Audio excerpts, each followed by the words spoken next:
Shalom, my dear friends. Shalom from the holy city of Jerusalem, Yerushalayim, Ir HaKodesh. Today, the 23rd day of the month of Elul, entering now into the concluding precious week of this month of Elul, starting from today, 14th of September 2017. And we continue today with our Kollel studies in Shir HaShirim and in the Hebrew letters. Today, looking at the form of the letter Vov and at Rabbi Nachman's teaching from Likutei Moran, Part 1, Torah 15, on the hidden light. Before we embark on today's teachings, let us first note that with the help of God, next week we will have sessions in our Kollel studies on Sunday and Monday. Sunday the 17th of September and Monday the 18th of September. Tuesday and Wednesday of next week we shall not be having classes according to our new schedule, but Thursday being first day of Rosh Hashanah of the new year of 5778 and being Yom Tov, of course we shall not be having any classes. However, in the week following Rosh Hashanah, from the Sunday afterwards, I hope to have at the very least 2 sessions in that week on Monday and Thursday. Sunday after Rosh Hashanah is the fast of Gedalia that is deferred from the Shabbat, which is the 3rd of Tishrei. So on Sunday week, the Tzom Gedalia, we shall not be having classes, but on the following day, the Monday, and likewise the Thursday of that week, we will be, God willing, having classes, and we can then come to Yom Kippur, and from that time we shall be in a break until after the festival of Sukkot, with exception, God willing, of a Shavuot Tov hookup on the 18th of Tishrei, the 4th day of the festival of Sukkot. That is Sunday, this coming Sunday in 3 weeks' time, the 18th of Tishrei, and I will notify you about all of these dates in the Kollel diary that will be sent out, God willing, this coming Sunday. So with that, my dear friends, let us turn now to the text of Shir HaShirim, to chapter 4 of Shir HaShirim. Shalom, today, the 23rd day of the month of Elul of the year 5777, corresponding to the 14th of September of the year 2017. And we now continue with the next section of Shir HaShirim, beginning at the beginning of chapter 4. And in this new section that begins, we are, chapter 4, verse 1, we are past the very great climax that was in the previous 2 parshiot, when we saw the wedding between the lover and his beloved. And what follows now in chapter 4 is some successive parshiot that express the very great love of the lover, the distant lover, for his beloved. And this indeed continues an increasingly intense love duet between the two of them, with his successive praises of her coming one after the other, depicting her physical beauty. All this comes up to his calling her his secret locked garden of delights, to which she invites him at the end of verse in the later parts of chapter 4, until he is describing her as his garden, and she invites him to the garden, and that section goes all the way up to chapter 5, verse 1, when he declares that he has come into his garden. there was a very abrupt and unnecessary chapter break in the English printed Bibles, and now also in our Hebrew Tanakhs, using this system, abrupt break after the chapter 4, verse 16, and chapter 5, verse 1. Chapter 5, verse 1 is really the continuation of that parasha, and the true break is at chapter 5, verse 2, which begins a new parasha. So the new parasha that begins in chapter 5, verse 2, once again has a beloved estranged from her lover and longing for him and his fleeting visit, again the frustrations of their love, of her love and her longing for him. But here in chapter 4, we are, after, as it were, the wedding at the end of the previous chapter, and now entering into this beautiful section of his praises of her beauty. Chapter 4, verse 1, Hinoch yofo rayosi, hinoch yofo enaich yonim, mibad latamoseich, sarich ke'eder ho'izim, shegol shumi har gil'od. Behold, beautiful are you, my dearly beloved. Behold, you are beautiful. Your eyes are like doves or pigeons behind your veil. Your hair is like a flock of goats that are sliding down from the Mount of Gilead. So let us look at the actual Hebrew text here of the scroll of Shir HaShirim, beginning now this new chapter 4, verse 1. Hinoch ra yosi, hinoch yofo. It is him addressing her, hinoch, he's addressing her in the feminine, yofo, beautiful in the feminine, ra yosi, my beloved, this very intimate phrase of endearment from the root of re'ah, a dear fellow, and also the Aramaic ra'ava, which is favor. Hinoch yofo, repeating again, here you are beautiful. Einayich yoinim, your eyes are like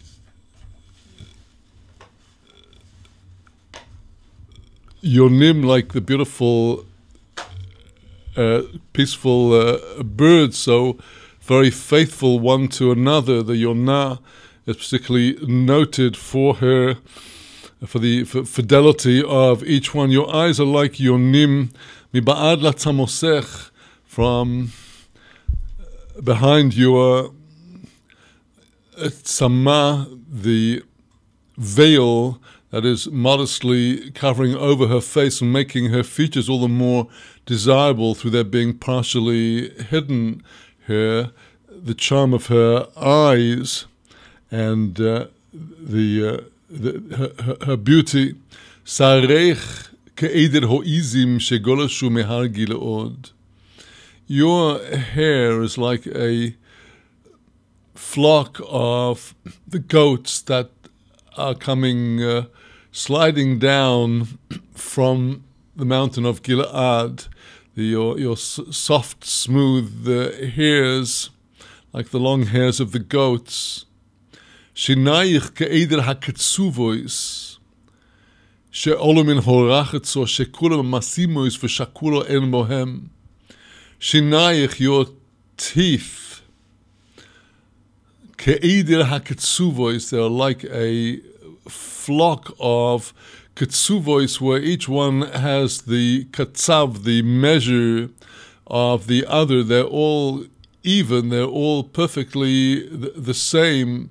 Eider haketzuvos she'olu min harachotza, they've just come out from being washed clean. Shekulam masimois, they are all like twins, to'amim, they're all even one to the other. But shakulo ein bahem, a shakula, one that has been bereft and orphaned, there is not among them. They're all present, a very special praise for the days before dentists, where perhaps many of the foods were less destructive to the teeth, but here a maiden in the town, she has all of her beautiful teeth even and intact. And then turning now to her lips, Kachut hashoni sifsosaich, umideborech novo. Kachut hashoni, like a thread of scarlet, sifsosaich are your lips. Umideborech is a very interesting and somewhat unusual word, midborech, from the root daber, your speech. And this raises very interesting horizons when thinking about the book of Bamidbar, where the wilderness turns into God's speech to Israel during the years of wandering, his ways of talking to us. Midborech, here the lover praising his beloved, Midborech novo. Your speech is pleasant and beautiful. Kefelach horimon rakoseich. Miba'ad lasamoseich. Kefelach horimon, like a piece of the rimon, like a piece of the pomegranate fruit, is your rakah, your temple. Your temples behind, on the sides of your eyes. Possibly, according to other Meforshim, these would be the cheeks that are protruding like a pelach harimon, like a piece of pomegranate with the outer skin towards the viewer, the rosy cheeks. Mibad latzamosech, once again behind your modest veil. Kemigdal David tzavorech, banui lesalpiois. Kemigdal David, like the Tower of David, the tower that he built on Mount Zion, which was visible all over, so people could see and find their direction to the holy city in the days before navigation. Tzavorech, this is her fine, beautiful neck, is like the Tower of David. Banui lesalpiois, that is built. Lesalpio is a word that some of our Meforshim explains as from the same word as le'alef, from which comes our word ulpan, a place where one studies, and the language of Hebrew is taught. Talepio is the place that comes to teach people about coming to Jerusalem. According to our sages, Jerusalem is a tel piot, a prominent a mount that piot, all of the mouths are turned in prayer to Jerusalem. So here is his depiction of his lover, like her neck, like the Tower of David, built for talpiot, built for all to gaze at. Elef hamogen tolui olov, kol shilti hagiborim. Elef hamogen, 1,000 shields, tolui olav, are hung upon this fine neck. The ornaments are these 1,000 shields, kol shilte hagiborim, all of the shields and defensive armors of the giborim, the mighty ones. So impregnable is she. And then coming down, and this most beautiful depiction of the glory of a woman, shnei shodayich, your two breasts, kishnei oforim, te'omet sivio. They're like two gazelles, the twin children of the gazelle that has just been born. They've just been born, the young, and their enchantingly, gracefully beautiful faces are both te'omet tzvia, they're equal, they're the same. As we shall hear later, the kingship of Israel and the high priest, the two breasts fitting nourishment to the people, spiritual and material. Horoim b'shoshanim, these two ophorim, these two young gazelles are pasturing among the lilies. Such a enchantingly graceful depiction. Ad sheyofuach hayom v'nosu hatzlolim Elech li el har hamor ve'el givas halevoino.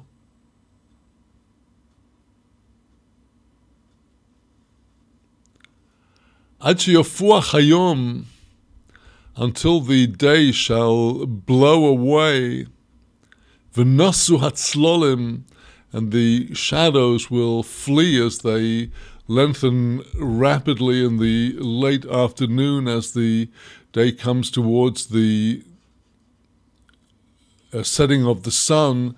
But before that time already, Elech li el har hamor, tells the lover to his beloved, even before the end of the day, even before the long wait for the redemption, Elech li, I'll go from me, el har hamor, to the Mount of Myrrh, ve'el givas halevoino, to the hill of the frankincense.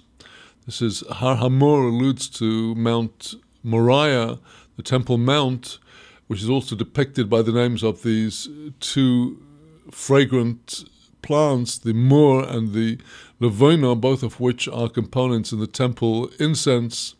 So before the day is done, I will come to this mountain, El Givas HaLevono, to the hill of frankincense.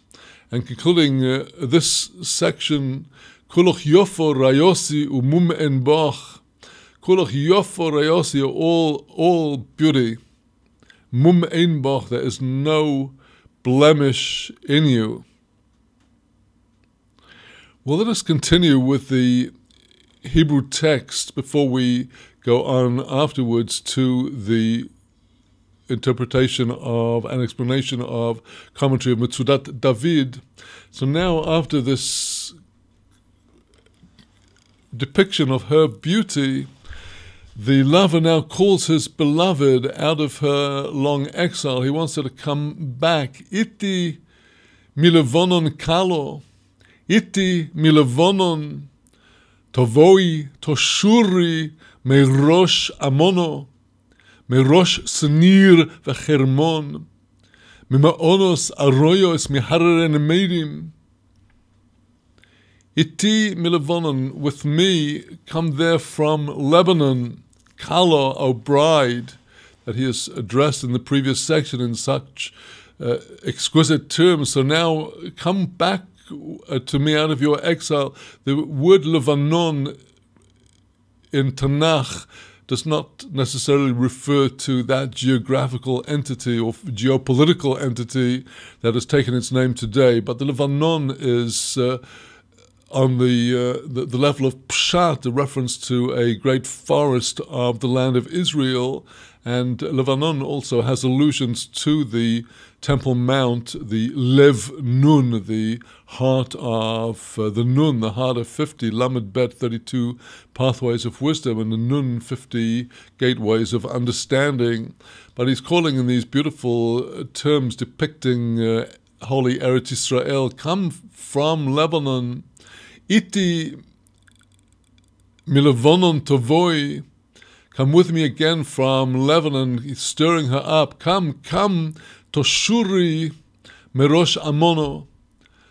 Toshuri, look down from the head of Amono, the Amona mountain range in the Talmud is considered to be the northernmost mountain range of the Promised Land, beyond which is the lands of Aram, and that are not part of God's promise to Israel. But when people would come to the Amanah mountain range from the north, they would see ahead of them, looking south, the land of Israel. So he's calling her from the head of Amanah, from the Merosh Senir v'Chermon, and from the head of Mount Senir and Chermon. This is one and the same mountain, according to Deuteronomy, the first parasha of the book of Devarim, Deuteronomy, where Moses depicts the conquest of the regions of Og Melech HaBashan all the way, including Mount Hermon, which he said is which is the Hebrew name of Mount Hermon. And he says there in Deuteronomy that the Tzidonim, those would be the inhabitants of the Mediterranean coast, would refer to that mountain of Hermon in Hebrew as Snir. So these are the northern mountains of the land of Israel, and he's calling her coming out of her exile from the north, Mima'onos Arroyos Meharer Nemeirim, out of the lairs of the lions and the mountains of the leopards. Libavtini achoisi chalo, libavtini be'achas me'enoich, be'achad anok misavronoich. Libavtini achoisi chalo, libavtini, a word with the root of lave. You have enchanted me, you have overcome my heart with enchantment. He calls it in these terms of tremendous intimacy. Achoisi chalo, my sister, my bride. Libavtini, again the repetition of this word, bi'achas me'enoich, with one of your eyes. Here is one of the places where the ketiv, which is on the screen here now, which is the word be'echod, is actually different from the way that we chant this word, be'achas me'enai, from one of your eyes. The word echad grammatically is masculine, achas is a feminine form, but one could darshan long about the difference between the dalet and the taf. Dalet has the value of 4, taf of 400, but for the purposes of understanding the simple meaning of our beautiful text, is enchanted by one of her eyes, all the more enchanting and charming because of peeping out just one eye from behind her veil. Be'achad anok mitzavronoich, you enchanted me with one anok. The word anok, which is sometimes has the meaning of a giant, here is in the literal meaning of a precious ornament. Although, as we shall see, the commentators see this as Moses, the anak, the giant, and the enchanting one eye as being Abraham. But he continues his beautiful praise. She's enchanted him be'achad anok mitzavronoich, with one ornament from your necklet. Mayofu dodaich achoisi chalo, matovu dodaich miyain, v'reach shemonaich mikol besomem. So now continuing with these very beautiful praises of his beloved. Let me give you the English chapter reference to make it easier to follow along with our unpunctuated screen text. We're now on chapter 4, verse 10.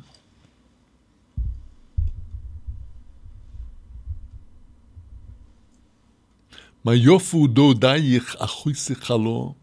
Mayofu, how beautiful are dodayich, your love gifts, these enchanting, we have tremendously erotic, it might be said, imagery over here, and this is the holy erotic imagery of Shir HaShirim, which is depicting the tremendous yichud, the unification between Kodesh Baruch Hu Shchinte. So when he speaks about Dodayich, he's speaking about the love of marital intimacy as the mashal, a metaphor for the yichud, for the unification of the Holy One, blessed be He, and His indwelling presence that He calls achoisi kalo, again in these tremendously intimate terms. Matovo dodayich miyayin, how good are your loving gifts, better than wine. V'reach shemonayich mikol besamim, the fragrance of your oils better than all fragrant perfumes. So now, really going deeper into this language of fragrances, which is the faculty of reach is considered to be one of the highest of all the faculties. Indeed, it is messianic in its nature, and Rabbi Nachman speaks about this concept of the fragrance of the fragrances and their messianic aspect in his teaching in Likutei Moharan Part 2, teaching 1 about how all of the plants of the field put their fragrances into our prayers when we breathe in those fragrances. Nofes titoifno sifsosayich kalo. Nofes, this very precious perfume of Nofes, which is a wafting perfume. This is what is spread forth when titofno is a expression of speech. Sweet honey do your lips give forth when they drip forth the sweet honey when you speak. Kalo, my beloved bride, devash v'chalav tachas l'shoinech, honey and milk under your tongue. So here we have the yichud of neshikot, of the kisses, mouth to mouth. Reach salmosayich kerech levonon, the fragrance of your garments is like the fragrance of Lebanon, this great natural forest. And now coming on to her tremendous modesty, that she is all and only his.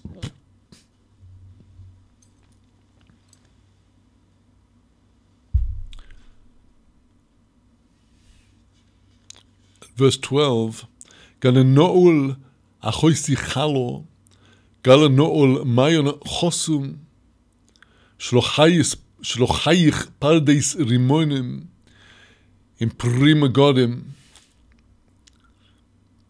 Gan no'ol, a locked garden.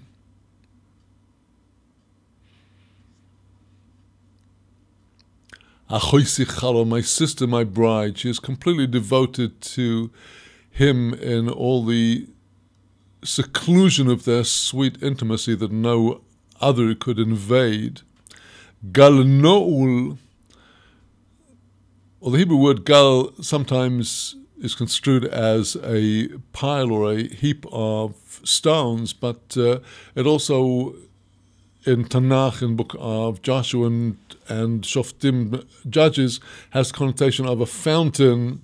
Gal no'ul mayan chosum, a gal no'ul, a spring that is locked, completely pure, that no one has touched. Mayan chosum, a fountain that is sealed up. Shlochayich pardes rimonim, shlochayich, those waters that you send forth and the seas that you send forth, this garden, pardes rimonim in prima godim, an orchard of pomegranates with the fruits of sweetness. Keforim im nerodim, nir v'chalkom konne v'kinamon, im kol atze levoino, mo v'aholois im kol roshe v'somem.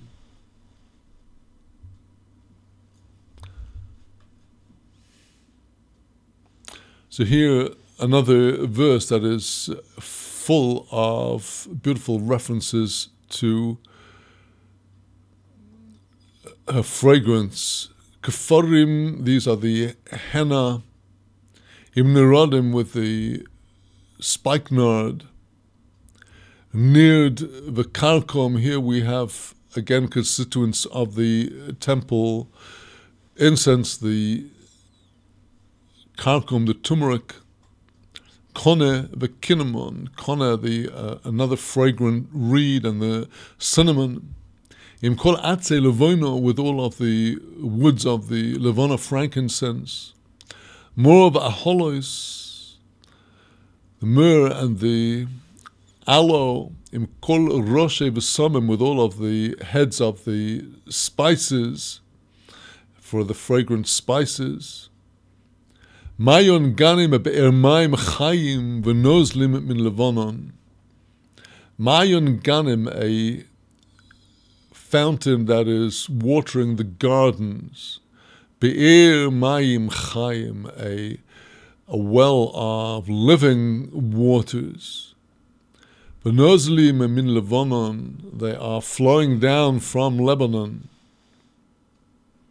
And now, after his praises of her garden, she now calls to the invigorating winds to let waft the fragrance of her garden to draw him.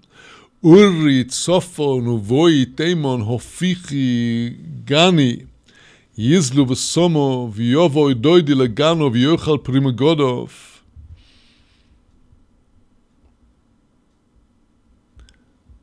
Uri tzofon, arise, be stirred up, O north wind. Uvoi teimon, come the south wind. Hofichi gani, blow over my garden, she asks the winds.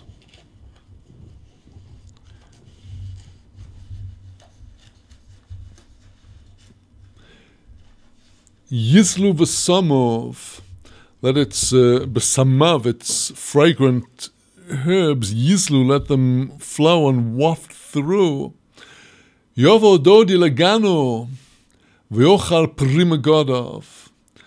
Yovo dodi, let my beloved now come, she addresses him to his garden. It's his, it's open to him alone. V'yochal primagodov, let him eat the fruit of his precious dainties. And he now addresses her, depicting again the consummation of the perfection of the yichud bosi legani achosi kalo. I've come to my garden, my sister, bride. Orisi mori imbesomi.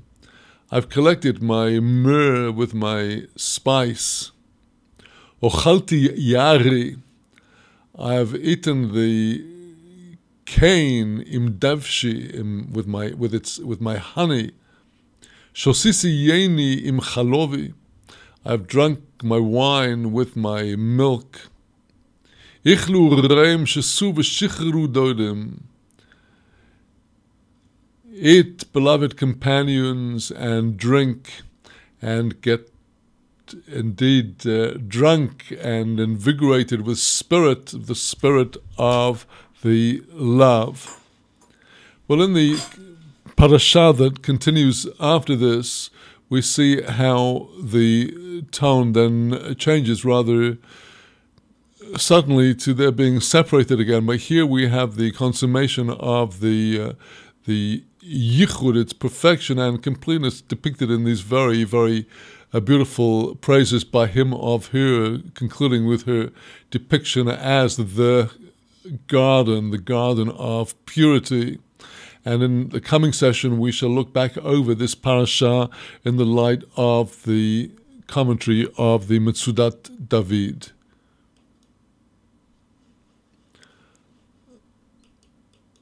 So with that, my friends, we shall now conclude this part of our studies, and we'll take a brief interval, after which we'll come back to our studies of the letters of the Hebrew alphabet, looking today at the letter Vav.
Shalom again. Now we return to our studies today in the Hebrew letters, the letters of the Hebrew alphabet. Shalom today, the 23rd day of the month of Elul of the year 5777, corresponding to the 14th of September of the year 2017. And today we come to look at the laws governing the form of the letter Vav when written in the Sefer Torah, and the Tefillin and the Mezuzot. And we are studying from the Mishnat Sofrim, compiled by the Chofetz Chaim, which is appended to Mishnah Brura, the laws of Tefillin, Siman Lamed Vav, chapter 36. After chapter 36, we now come to look at the form of the letter Vav.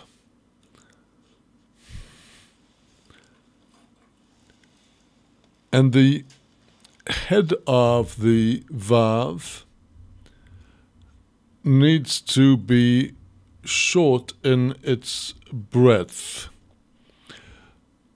And that is so that the letter Vav should not be confused with the letter Resh, which takes very similar form, except that the roof of the Resh is extended to the left, whereas the head of the Vav must be short.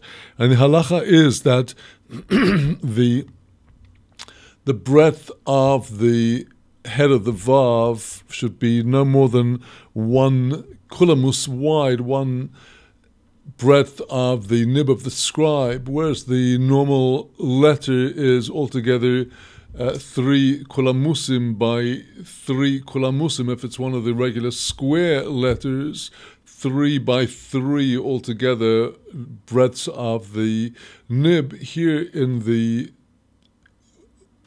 Vav, the head must be written short in this way.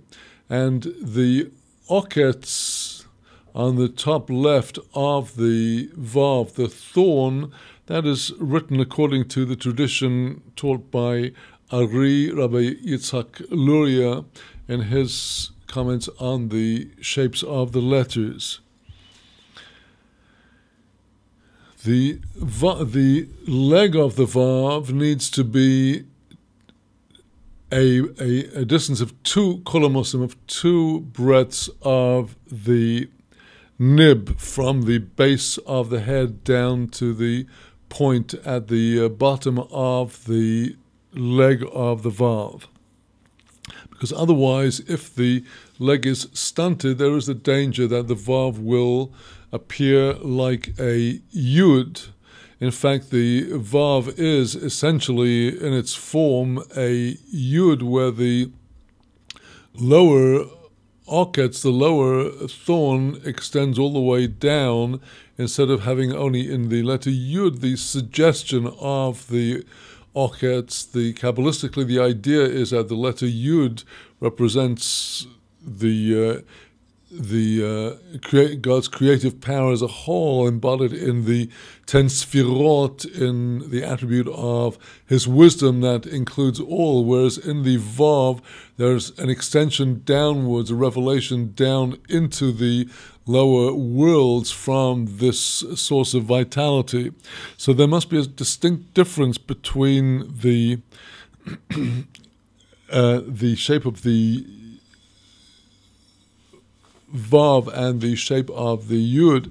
On the other hand, we must not draw the leg of the Vav down too long to the point where it looks like the Nun Peshuta, the Nun as it appears on the when it's written at the end of a word. When the Nun is written at the end of a word, the head of the Nun is like the head of the letter Zion. It's a head which is centered on the the center column, as opposed to the vav, where the leg is written at the right of the head. But nevertheless, if the vav is written like the nun peshuta, which is like a zayin, where the leg goes all the way down under the baseline, then again the letter vav, if written to appear like a nun, would be considered invalid. And so again, the leg must be not too short that it appears like a yud, and not too long that it would appear to a child to be like an end nun. Now, the top right of the head of the vav must be written rounded to make sure that it is distinct from the head of the zayin. Again, the head of the zayin is perched on the center of the leg, whereas the head of the vav has the leg to its right. And to further differentiate the two letters, the right-hand top of the vav must be rounded. Because if the right-hand corner of the vav was even square without protruding, a child might mistake it for the letter zayin, and if that was written in the Torah scroll or the tefillin or the mezuzah, that would be invalid. Now, the left hand of the left side of the head of the vav should be written horizontally. It should not be at any kind of slant, either downwards or upwards, but it should be facing directly ahead, and it is drawn even. The face of the vav is drawn even. The leg of the vav must be drawn straight down. It should not be drawn bent in the middle in any way.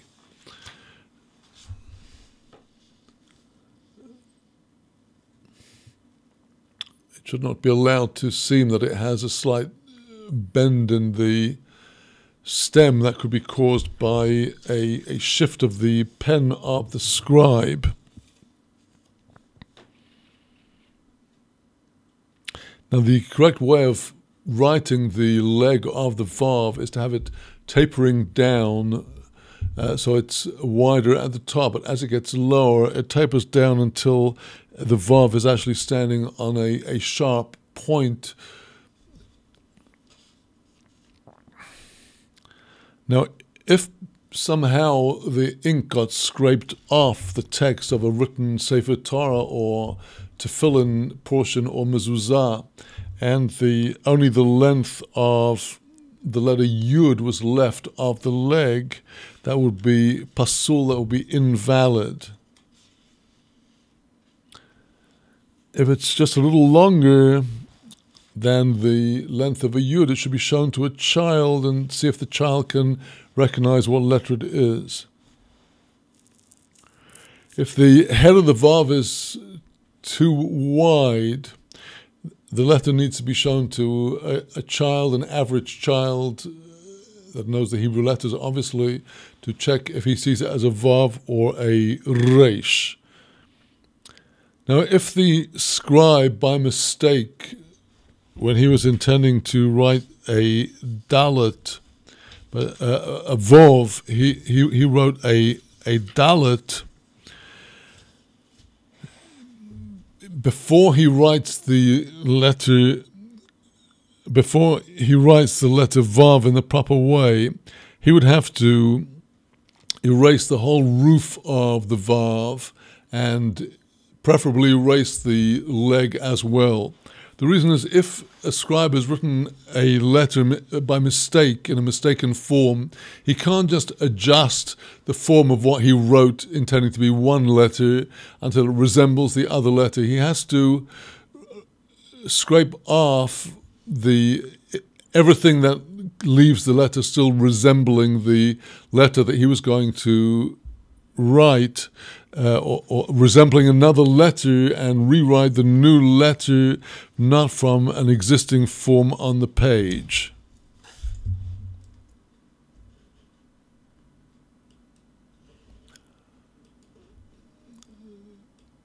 So with that, we conclude now our studies of the Hebrew letters for today, and we will come back to this, God willing, in our coming session when we come to the letter Zion. And for now, let us take a break, and we'll have today a little more time for our studies of Rabbi Nachman on the path to the hidden light, and we'll come back to our studies in Chassidut in just a few minutes.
Shalom again, my dear friends. Shalom, and coming back now to the continuation of our studies today in Rabbi Nachman's teaching in Likutei Moharan, teaching 15 of the first chelek, the first volume of the original Hebrew printing, lesson 15 of first part of Likutei Moharan on Or Aganuz, the hidden light.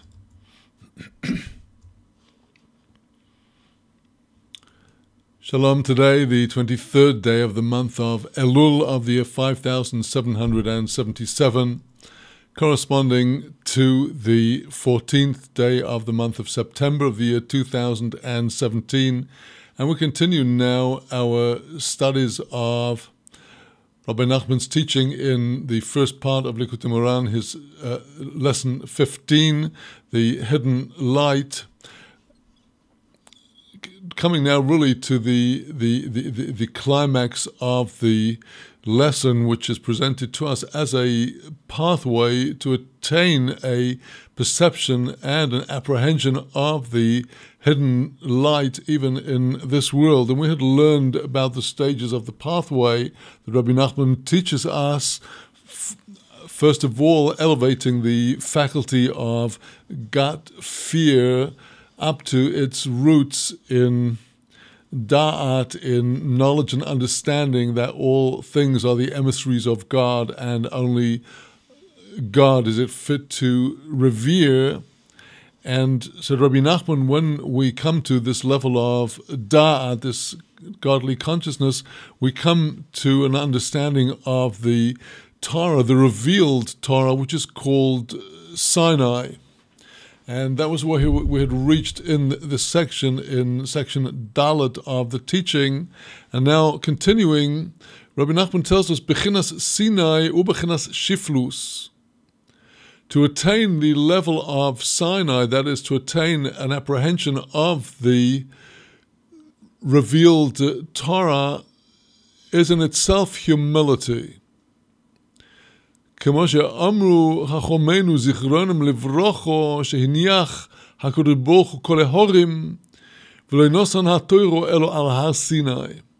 As our sages stated in the Talmud in Tractate Sota of Babylonian Talmud, Daf Hey Amud Aleph, folio 5 on the A side of the page, the Holy One, blessed be He, left behind all of the other mountains, all examples of pride and arrogance, all the mountains in the world, and He gave the Torah nowhere else except on Mount Sinai, the lowest, humblest, most modest of all of the mountains.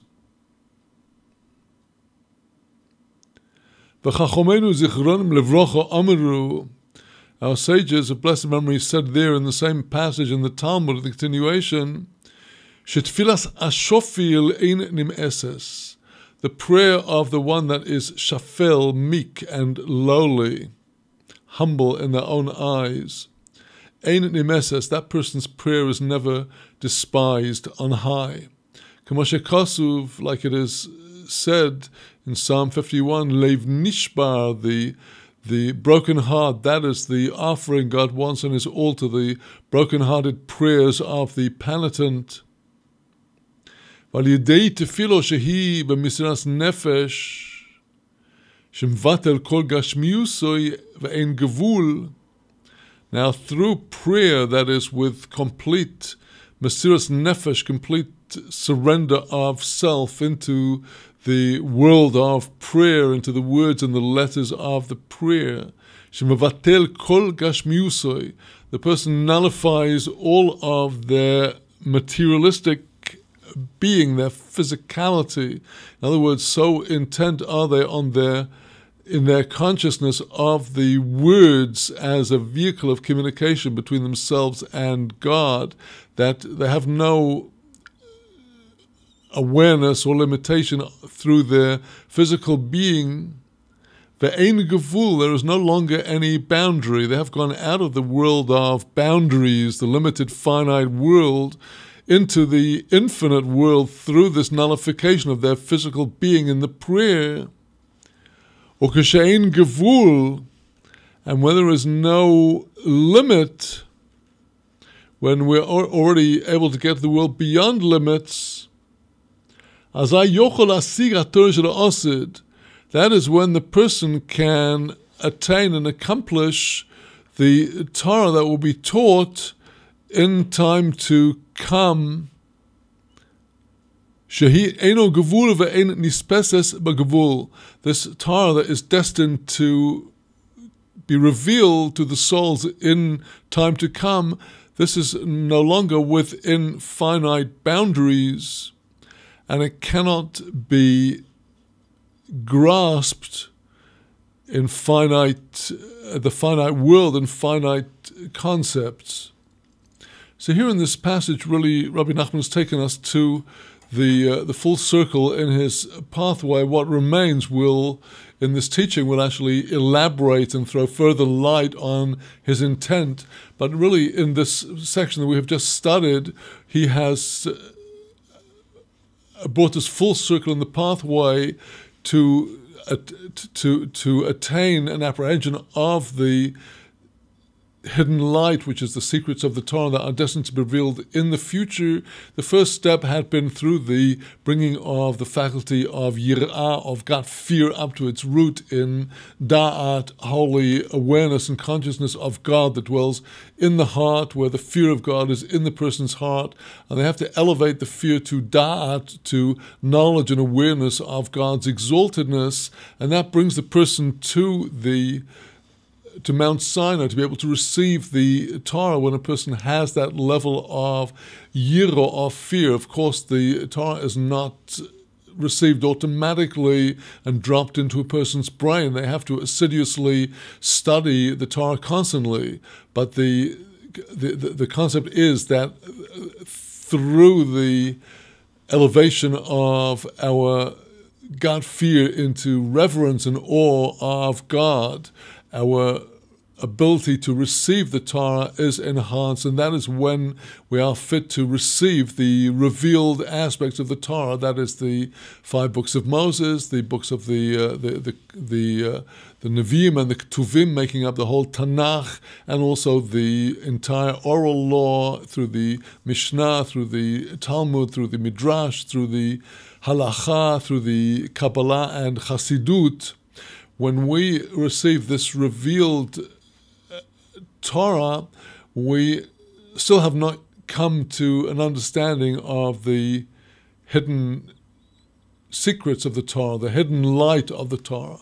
When we attain this level of humility that is associated with Har Sinai, with Mount Sinai, the receiving of the revealed Torah, when we reach this level of humility, that is when we are able to actually begin to pray in a way that makes our prayers accepted. This is where Rabbi Nachman's Likutei Moharan really begins, in the very first lesson of Likutei Moharan, where he tells us that in the time of the exile, our prayers have fallen because the chen, the unique charm and grace of Israel, has fallen into exile, and the apparent charm and grace is by the nations of the world, and the grace of Israel has fallen, and the way to restore and elevate the chen, the grace and the charm and the appeal of the prayers of Israel, is through priming ourselves with the Torah, through which we prime ourselves with the das Torah, the knowledge, the awareness of Torah that is our gateway to the knowledge of God. But this should bring us to humility. Indeed, we find throughout the Talmud that every sage is considered to be only a Talmid Chacham. He's considered to be a student of a wise man that received his knowledge from the wise people before him, going all the way back to Moshe, our teacher, who was the very summit of humility, as we find testified in chapter 12 of Bamidbar, that the book of Numbers, that Moses was the most humble of all men, and that's why Moshe had the power to receive Torah. And the only way to receive the Torah is through the humility that is, in fact, faith, that we know that every word of Torah is from God and must be cherished. We cannot produce our own wisdom and our own teachings out of our heart. We have to nullify our own minds, our own thoughts, and accept the words and the teachings of the Torah. And when we reach this level of self-nullification, that is when our prayers that are now primed with our knowledge of Torah about what it is appropriate to pray about and how it is appropriate to address God, through this we're now able to pray with complete devotion. And in the ensuing section of the passage that we just studied, we see how Rabbi Nachman in fact tells us that when we attain this level of lev nishbar, this brokenheartedness, then through prayer that is with mesirat nefesh, where the person surrenders their nefesh, their being, their ego, their worldly interests, and this is really a path of Hasidic devotion that the Rebbe is setting forth here, the path of prayer, shemavatel kol gashmiusa. The person has to completely nullify their material being, to no longer be bothered about how they're standing. It's getting harder standing on two legs and shifting around and looking around. The person must be beyond that, completely focused, intent on the letters of the words of the prayer, and that way the person rises beyond the level of limitation. It's precisely this humility that enables the person to take flight beyond the limitations of the material world, and when there is no longer any gevul, no longer any limitation, that is when the person is able to apprehend the Torah of time to come. Because when we study the Talmud, we study the Halacha, we are studying situations of this world, be it business situations, be it civil damages, be it ritual law, be it temple law, be it any other kind of law. We're constantly discussing things of this world, the crops of this world, the tithes of this world, marriage between man and woman, what it involves, the material obligations, and all of the other areas of the halakha. We're all the time dealing with tangible material situations. You can imagine these situations, even though the Talmud deals with an endless world of situations. They are all somehow conceivable. In the ideal world of the Talmud, of the halachot of the Talmud, with the debates going back and forth, we are always dealing with these tangible, definable situations, which indeed the Talmud is actually defining the boundaries between one situation and another.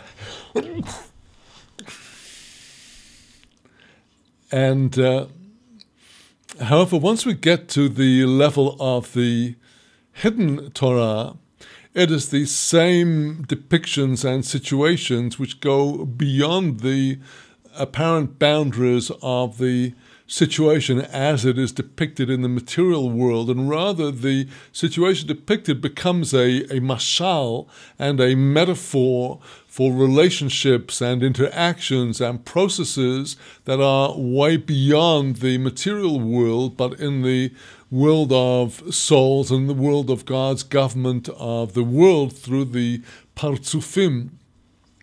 So this level of Torah we can normally not apprehend. It's extremely difficult. One can read some of the more esoteric passages of the Torah. For example, the Tikkunei Zohar, that series of 70 discourses by Rabbi Shimon Bar Yochai on the different permutations of the first word of the Torah in the Hebrew text, the word Bereshit, the permutations of its 6 letters, and the many ramifications across the whole of Torah thought. And sometimes when swimming through these Tikkunei Zohar, one is in a a world adrift at sea with an endless stream of interconnections and related ideas, and every time you try to grasp something, it seems like 10 other related ideas spring up on all sides with you wonder, should you go on this pathway or that pathway? And this is the Torah that one cannot contain in one's mind and with one's with logical concepts in this world. You have to just go with the flow. And here Rabbi Nachman is saying that the pathway to having this world opened up, which will come to a person that has a knowledge of Torah, is the pathway of intent and devout prayer.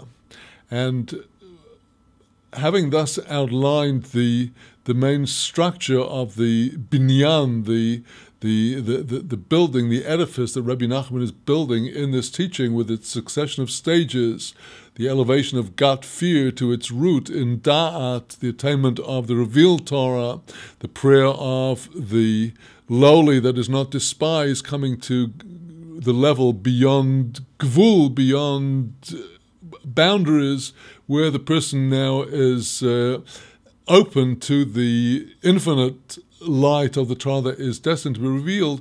Having built this whole structure now, Rabbi Nachman will employ one of his favorite teaching devices, which is to take a very graphic narrative from the Talmud, from the extravagant tales, apparently, of Rabbi Bar Hana, and show us how this whole pathway is actually there, contained in the narrative of Rabbi Bar Hana in the Talmud, all of the concepts Rabbi Nachman has presented and explored, and in the course of setting forth the Agada, the narrative of Rabbi Bar Hana, Rabbi Nachman will elaborate on the concepts he's already presented in more general terms and explain how it is, this mystery that through prayer with devotion can bring a person to apprehension of the hidden light beyond boundaries, and that will come to in our next session.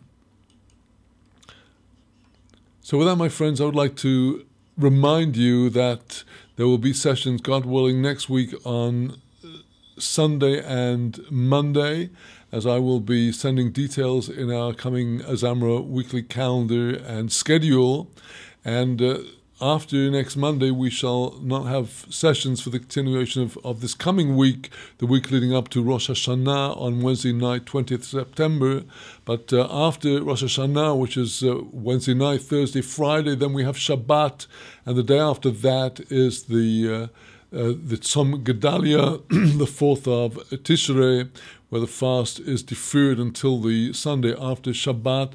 We will not have Kollel studies on that day, but the day after that, Monday and Thursday of that week before Yom Kippur, we shall, God willing, have classes before entering into a recess for the Sukkot holiday, with the exception of a hookup that we will, God willing, have on the 4th day of Sukkot, on the Sunday of Chol HaMoed, the weekdays of the festival, when we will have, God willing, a Shavuot Tov hookup celebrating the Yahrzeit of Rabbi Nachman of Breslov, the 18th of Tishrei, 4th day of Sukkot, and this program will be sent out, God willing, in our weekly calendar and schedule coming out on Sunday. With that, my dear friends, I would like to wish you Shavuot Tov Mvorach, a good and Shabbat Shalom Mvorach, a good and blessed Shabbat coming up to the coming Shabbat, and look forward to being with you with God's help this coming Sunday. So from Yerushalayim Ira Kodesh, the holy city of Jerusalem, Shalom, Shabbat Shalom Mvorach.